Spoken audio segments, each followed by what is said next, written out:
nee na ma man sama jëkkër sama wujju dañuy seq ñun ñett dañuy sëy maanaam ñun ñett comme genre plan A3 nee na ma ku ma waxoon ne lii am na Sénégal ma weddi ko ba korongoon nga ma koy dund si lay soog a xam ne lii am na nee na ma je me sens sale je me sens coupable moo tax tey man naa ñoo def story time nee na ma man ak sama wujju boo ñu mosaan a fekk ëttu jigéen ñi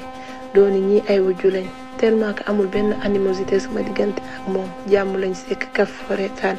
nee na ma li xew mi ngi xew si anniversaire am si ngoon googu sama jëkkër defal ko benn petite fête ñu nekk foofu di kaf di reetaan benn moment sama jëkkër am lu mu jël xaw a tàqali ko ak sagoom man ak sama wujju ñu toog di waxtaan comme temps normal ni ñu koy defee mais ngoon googu c'était plus intense ñuy waxtaan di xoolante bañ fóonante man ak moom nee na ma bi loolu amee benn instant je me sentais coupable dama mel ni woon ni ku salté mais benn instant réccuma ci dara parce que biñ koy def mën naa ne suñu téye bakkan lañ àndaloon nee na ma soirée bi continué sama jëkkër ñëw ñu dem toog di waxtaan nekk ci sama néegu wujju bi kaf waxtaan nee na benn instant foofu la plan A3 bi ay xawee nee na bi mu xewee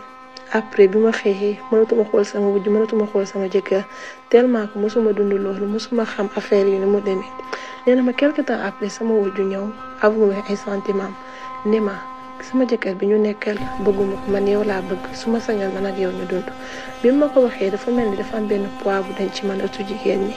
ma sentir li mu wax que ni man tamit moom laa bëgg nee na ma à l'heure où je te parle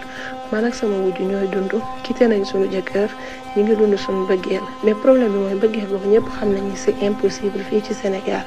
ma soxla woon conseil parce que bëgg naa ko bëgg na ma nan lañ mën a def ba nekk si jàmm avocat la vie nopp dalooti na man